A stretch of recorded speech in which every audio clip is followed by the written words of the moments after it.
Hi all, welcome to Skyland immigration. నా పేరు సాయి తేజ అండి. ఈరోజు మీకు ఒక ఇంట్రెస్టింగ్ వీసా గురించి చెప్పాలని ఈ వీడియో చేస్తున్నామండి. అదే Singapore study plus work permit. అంటే మనకి సింగపూర్కి 1 year డిప్లొమా కోర్సెస్ ఉంటాయి. ఈ కోర్సెస్కి ఎవరైతే వెళ్తారో వాళ్ళకి 6 months కోర్స్ ఉంటుంది, 6 months పెయిడ్ ఇంటర్న్షిప్ ఉంటుంది. ఈ పెయిడ్ ఇంటర్న్షిప్లో మీకు 1 lakh అబోవ్ శాలరీ సంపాదించుకోవచ్చండి. అండ్ ఫస్ట్ 6 months కోర్స్ టైంలో కూడా డైలీ మనం 2 hours కాలేజ్కి వెళ్తే సరిపోతుంది. రిమైనింగ్ టైంలో కూడా మీకు వీలైన పార్ట్ టైం చేసుకోవచ్చు, బాగా సంపాదించుకోవచ్చు.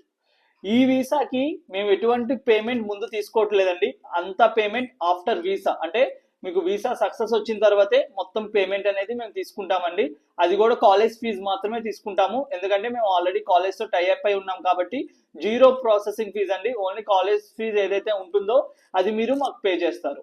అండ్ సెకండ్లీ, ఈ వీసా మనకి 21 daysలో వచ్చేస్తుందండి, ఎటువంటి డౌటే లేదు. 21 daysలో 99% సక్సెస్ రేట్ ఉంది. ఇప్పటికైతే 21 daysలో వస్తుంది. ఈ వీసా గురించి ఇంకా ఏదైనా ఫుల్ ఇన్ఫర్మేషన్ మీరు తెలుసుకోవాలనుకుంటే మాత్రం కింద కనిపించే నంబర్కి కాల్ చేయండి. మీకు complete course details, fees details అన్ని ప్రొవైడ్ చేస్తాము. మీకు కంప్లీట్ ఇన్ఫర్మేషన్ ఇస్తాము. ఎవరైతే ఇంట్రెస్ట్ ఉంటుందో మాత్రం వాళ్ళు మాత్రం ప్రాసెస్ స్టార్ట్ చేసుకోవచ్చండి. ప్రాసెస్ స్టార్ట్ చేసుకునే ఒక్కసారి ముందైతే మీరు ఆఫీస్కి రావాలి. ఒకసారి వచ్చి మీ పాస్పోర్ట్ అండ్ ఎడ్యుకేషన్ డాక్యుమెంట్స్ మీరు సబ్మిట్ చేయాల్సి వస్తుంది. ఎందుకంటే అండి మేము ఎటువంటి ఛార్జెస్ చేయలేదు, యాజ్ ఎ సెక్యూరిటీ మెజర్స్ అవి మేము సబ్మిట్ చేసుకుంటున్నాము. ఇంకా ఏదైనా ఇన్ఫర్మేషన్ కోసం చూస్తుంటే మాత్రం కింద కనిపించే నంబర్కి కాల్ చేయండి. అండ్ ఏదైనా డౌట్స్ ఉంటే మాత్రం కామెంట్ సెక్షన్లో తెలపండి. మీకు ఎవ్రీ కామెంట్కి రిప్లై అనేది చేస్తాము. Thank you.